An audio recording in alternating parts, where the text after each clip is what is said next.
Hey folks, I'm Mike. Do you hate ads? I hate ads. You know what I like? Patreon.com/Inkdependence. It keeps this blog ad-free.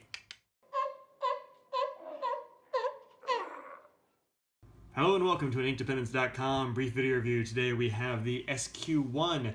This little Kickstarter pen is done by Ryan at RNG. RNG stands for Riise-n-Grind. I really like this. It's got this kind of like cog wheel with a rooster coming out of it crowing. It's kind of badass as far as a sticker goes. We'll have that over there. It'll be a nice little backdrop. I'm definitely going to put that on something. I dig it. I dig it. I was not familiar with riise-n-grind. This is a new little company he's got going on. And the SQ1 was actually originally conceived of as a stylus device for touchscreens and that sort of thing. But he got a lot of feedback from people saying, hey, you know, I'd really like a non-stylus version. So he made a non-stylus version.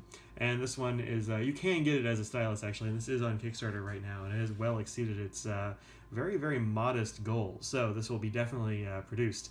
A few things to note about this is that it does have an aluminum body. This is a nice T6 aluminum, he says, and it's actually got a good bit of weight to it, and not just in the ends. The ends are actually made of copper, so this is a big, copper block, and this is a little one. And then the, I don't know what you call it on a ballpoint, actually. This is a little ballpoint pen. This is, I don't know, the section. We call it a section, kind of, in fountain pens. Maybe this end right here is also copper. You can see they've got a little bit of forced patina on them, and then he covers it over. So you get a very nice forced patina. Now there are some on the site that have this beautiful like blue streaked patina, which looks amazing. So check those out.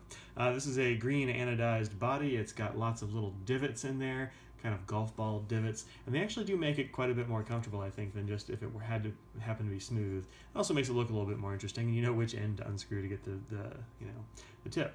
This is made to work with the Fisher Space Pen refill, and I think maybe only with that refill. I'm not actually familiar with the Space Pen refill.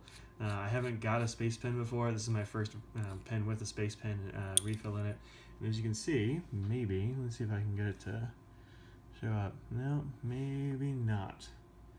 If I tap this, will it focus in there enough? Nope, you're not going to be able to see it probably.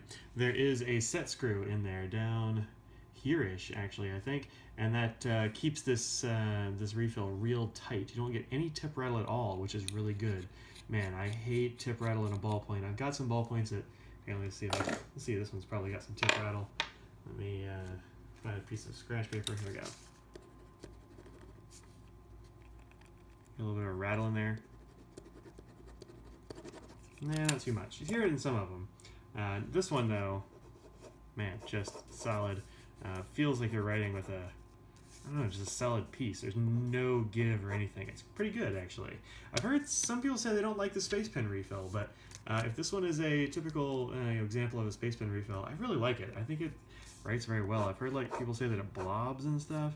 I haven't had any problems with that. It dries very quickly. I've heard people say that sometimes it doesn't dry, but this is a Rhodia and it dries, instantly. So that's cool. You can also screw this cap on the back, and for me, that's more comfortable because the cap sits sort of right here in the web of my, well, I don't know, at the top of the web of my hand, I guess, and that's great. For my wife, her hand is smaller, and so this tends to drag back, and she doesn't like that. She likes it just fine unposted. One drawback about this is if you don't post it, you've got this little tiny cap and you might lose it. So be careful with that, or just post it. It also doesn't have a clip, which some people have said might be a problem, and I believe Ryan's going to be making a clip or a version with a clip, maybe for the next version, or maybe as an add-on to this one. I don't actually know. Let's see, what else to say about this? The other thing that I would count as a con, and we'll get to lots of pros, because I actually do really like this little pen, is it's a little bit skinny. For me, I prefer having something a bit bigger. This is a 7.9 millimeter diameter on the barrel here where you grip it, and I usually prefer about 10 and a half, so, and that's not very many. It's just like a couple, 3 more millimeters, which is, a little bit more, but I think it does make a difference, and it means that I'm not going to use this for long periods. But I think that's fine because it's not really meant for long periods. It's meant to be a jotter sort of pen. So there we go. Let's get it landed next to a couple of other pens just for the sake of seeing it in scale. A couple of pens that the EDC community is going to be familiar with, I think. Let's square this guy up. And this is an EDC sort of pen. He originally was going to make a sort of stylus that was tough enough for EDC. Just throwing in a bag, everyday carry is what that stands for, if you're not familiar. There you go, that's pretty well squared up. And you can see it's about the same size as a Parker Jotter.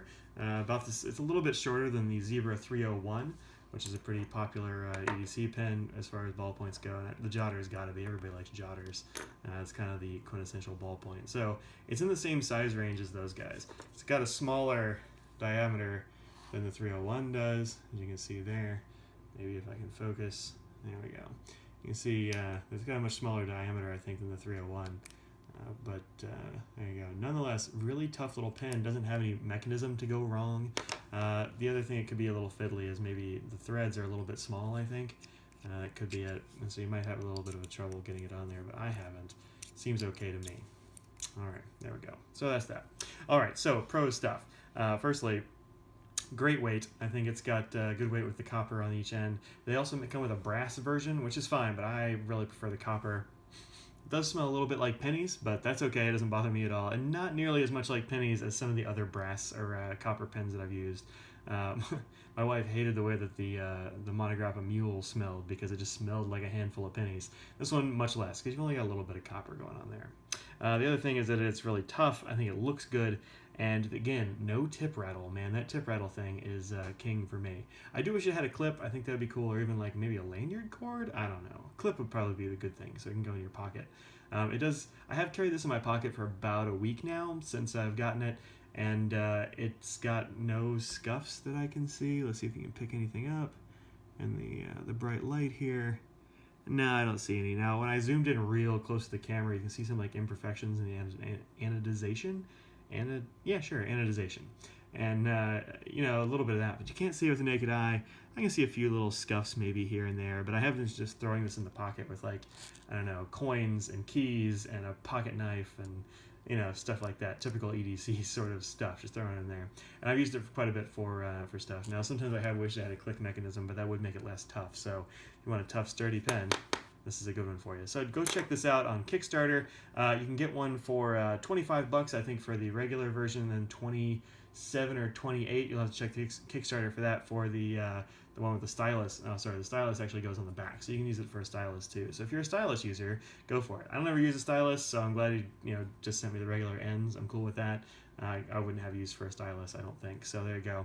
Again, this is from RNG Products. It's called the SQ1 EDC pen. Should be able to find it on Kickstarter there, and I'll put the link down in the description for the duration.